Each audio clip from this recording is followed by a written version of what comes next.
Good morning students. In this part of the video, I will explain you some main points of the story Evans Tries an O Level. This is 7th lesson of your book Vistas written by Colin Dexter. So let me give you some value points. It will be helpful for understanding the chapter. First, the governor makes an unusual request to the examination board. The governor of Oxford Prison, he made a request to the Secretary of Examination Board. It was early March. Secretary of Examination Board receives a call from Oxford Prison.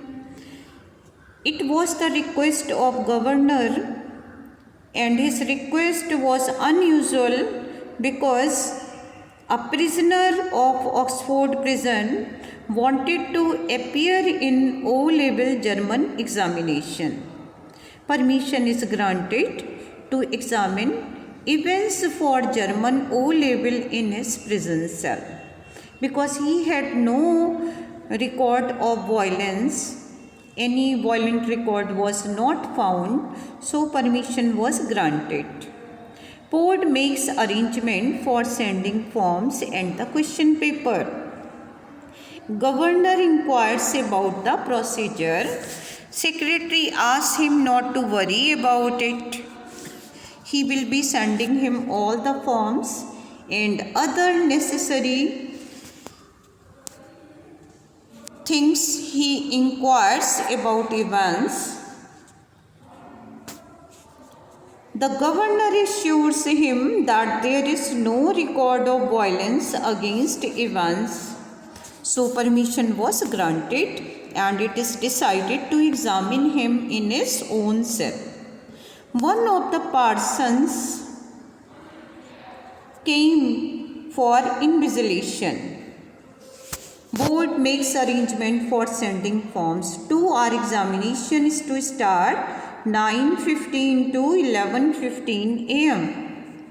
Senior prison officer Jackson and officer Stephens have been instructed to make full proof arrangement for the examination. This time they didn't want to give any chance to escape for Evans.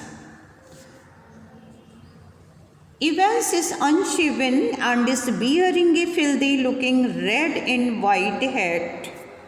So half an hour was given him to clean himself. He was given half an hour to smarten himself. At 8:45 am, Reverend Stuart McLeary. He was one of the parsons of St. Mary Max. He came with a small brown suitcase. Examining Evans, invigilator McLeary were introduced by Stephens. Here examinee is Evans. Jackson and Stephens, they were police officers. Evans urged McLeary to take all precautions. McLeary asked Evans to write his index number and the name of the paper. It was said that he had to write his index number and the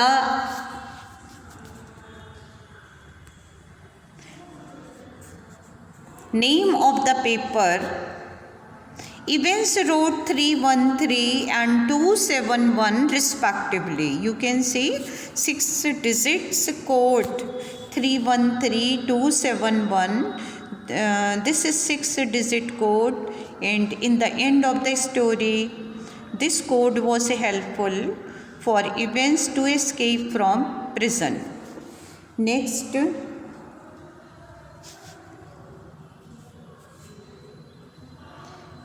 at 9:40 it was informed that a correction slip was to be placed in the examination packet was not placed there. It was said that correction slip, they forgot to keep correction slip in the packet. The correction was duly announced.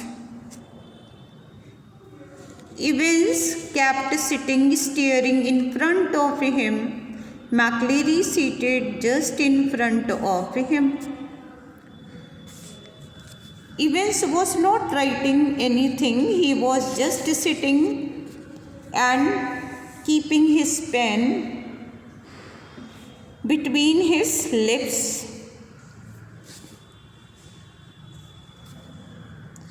At 10:50 am, Evans demanded a blanket for putting round his shoulder. He was feeling cold. Stephens wondered if Evans was planning a sudden batsman leap to suffocate McLeary. So, examinee and invigilator, they have been introduced by Stephens. McLeary asked Evans to write the name of paper, his index number, etc. At 9:40 am, Assistant Secretary speaks to the governor that they had forgotten to place a correction slip in the examination package. Jackson fears if the phone call is fake or it is some signal, but everything seems to be all right. Evans sits staring straight in front of him, holding his pen between his lips. Opposite to him sits McLeary. At 10:50 am, Evans wants a blanket round his shoulder. He is feeling cold. At 10:50 am, Stephens was surprised to see grey blanket wrapped around Evans' shoulder. You can see 11:22. Jackson received a call from the governor. Stephens was to accompany McLeary to the main prison gate. Stephens walked beside McLeary to the main gates, but he came to the cell to check if it was properly locked or not. At 11:22 am, Governor wants to speak to Stephens. He wants him to accompany McLeary to the main gate. At 11:25, McLeary announces, "Stop writing, please." Stephens walks with McLeary to the main gate.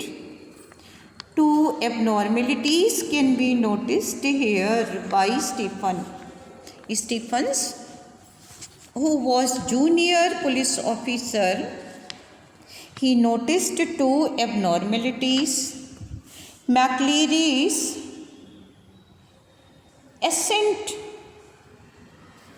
Scott's accent was little bit changed. He found that notice, and it seems broader than ever. Two abnormalities. First, his Scottish accent, it was different, it was broader than ever. Second thing, his long black overcoat is reaching almost to his knees. Long black overcoat, it was reaching almost to his knees. So these two abnormalities were noticed by Stephens, and he was looking slimmer than earlier. Stephens wants to take just one last look at Evans.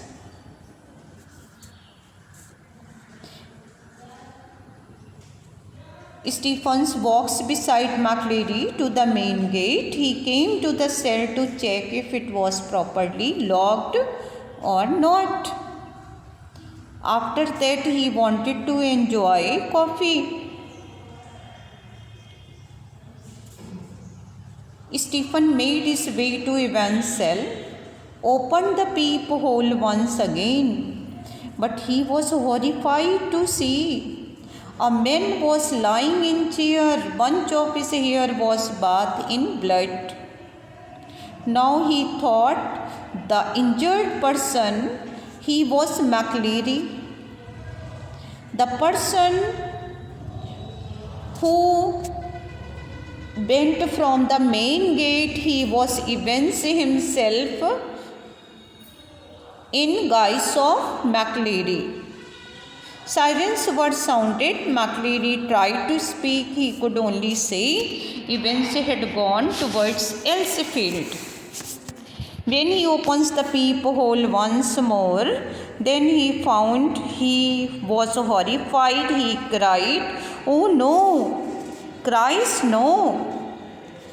In Evans' chair, lying a man. He was injured.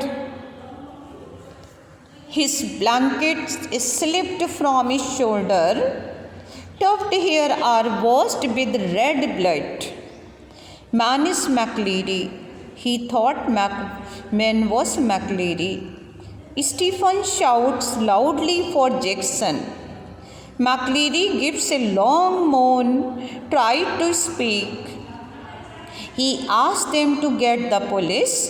He knows where Evans is gone.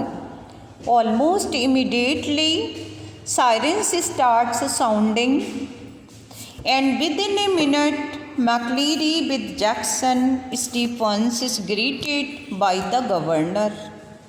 McLeary shows him photocopied sheet cleverly superimposed over the last page of question paper.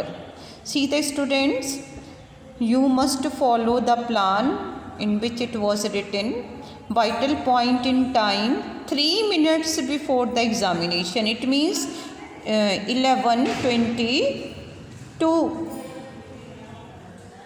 because the examination was over. It was supposed to be over by 11:25. Vital point in time is 3 minutes before the examination. It was written in German in a photocopied sheet. McLeary showed that sheet to the governor. Governor knew German because he had already studied. So Detective Superintendent Carter looked towards the governor for guidance. Carter, he was detective, was asked to take McLeary, injured McLeary, with him to Radcliffe Hospital. Carter was asked to take McLeary with him to Radcliffe Hospital. Governor chided. Chided means scolded. Chided, scolded. Both Stephens and Jackson for their negligence of duty. Stephens told him that he received a phone from governor at 11:20 a.m. The governor called him an idiot. He told him that he didn't phone him. Stephen told that he simply followed the instructions. Governor rang the Radcliffe Hospital. He was informed by the hospital there was no person of McLeary named there. Next, when it was confirmed, real McLeary was tied, bound and gagged in his study room, and the person who came for invigilation, he was one of the friends of Evans. He was not McLeary. On the other hand, it had been Evans impersonating McLeary. The person who was lying inside the prison, he was Evans himself. Impersonated McLeary. The person who went outside, he was neither Evans nor McLeary, but he was one of his friend who came for invigilation. On the other hand, it had been Evans impersonated McLeary who had stayed in. Now Evans was enjoying in the Golden Loin Hotel. At the time when correction was made, stress was given on the Golden Loin Hotel, and it was the name of the hotel where his friends made his arrangement for his stay. Evans didn't resist. When he opened his bedroom, he was shocked and surprised to find the governor sitting there. After following the plan, governor reached the Golden Loin Hotel before Evans, and Evans didn't resist. He was shocked, surprised to find the governor already sitting there. Evans didn't resist. He was handcuffed. Two prison officers clambered into the back seat of prison van. Governor said farewell to Evans like a good old friend. Prison van turned right onto the Oxford Road. Silent officer was only Evans' own man. It won't take them long to find out they wanted to, so Evans moved ahead to freedom.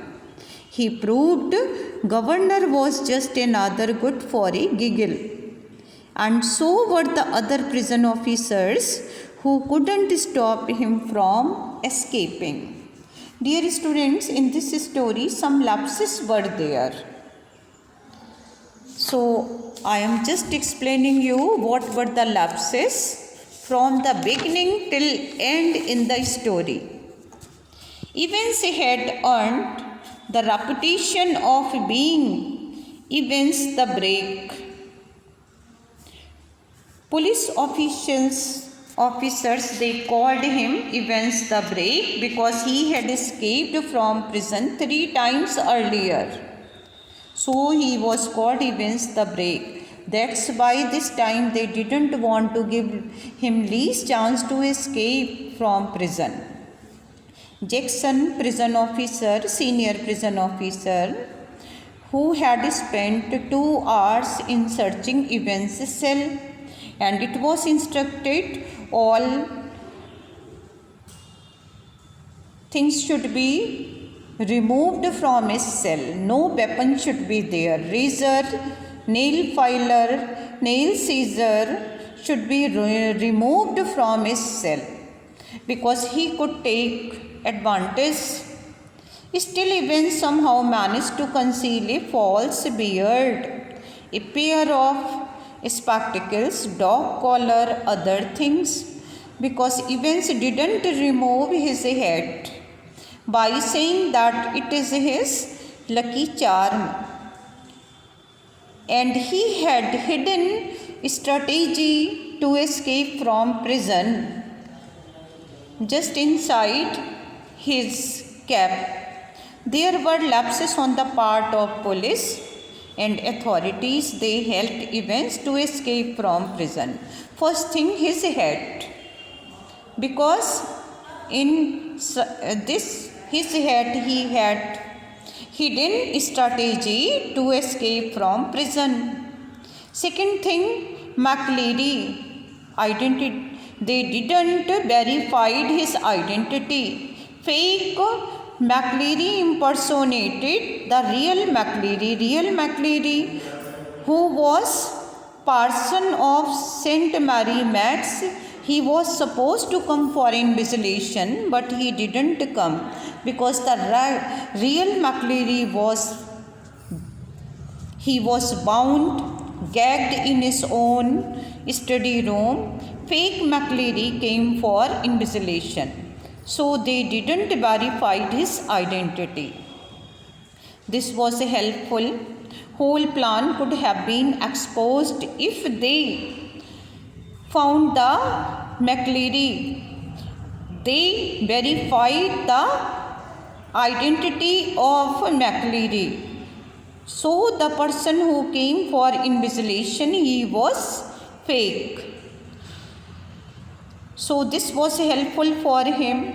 And lapse was regarding McLeary. They didn't verify his identity. Fake McLeary impersonated the real McLeary.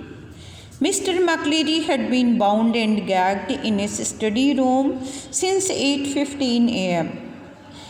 Had they verified it, whole plan could have been exposed. Evans was allowed to wrap a grey blanket. When he asked a blanket, then they allowed. Similarly, the German teacher who came to give him tuition, he was not any teacher. They didn't verify. But he was one of his close friends. The last but the most glaring lapse was on the part of governor himself. Evans was re-arrested. Silent prison officer who handcuffed the recaptured Evans was actually Evans' own man. They didn't verify. In this way, Evans, he was intelligent, Billy, and he laid plan, and he was successful in escaping from prison with the help of his friends. The cunning Evans outwitted the governor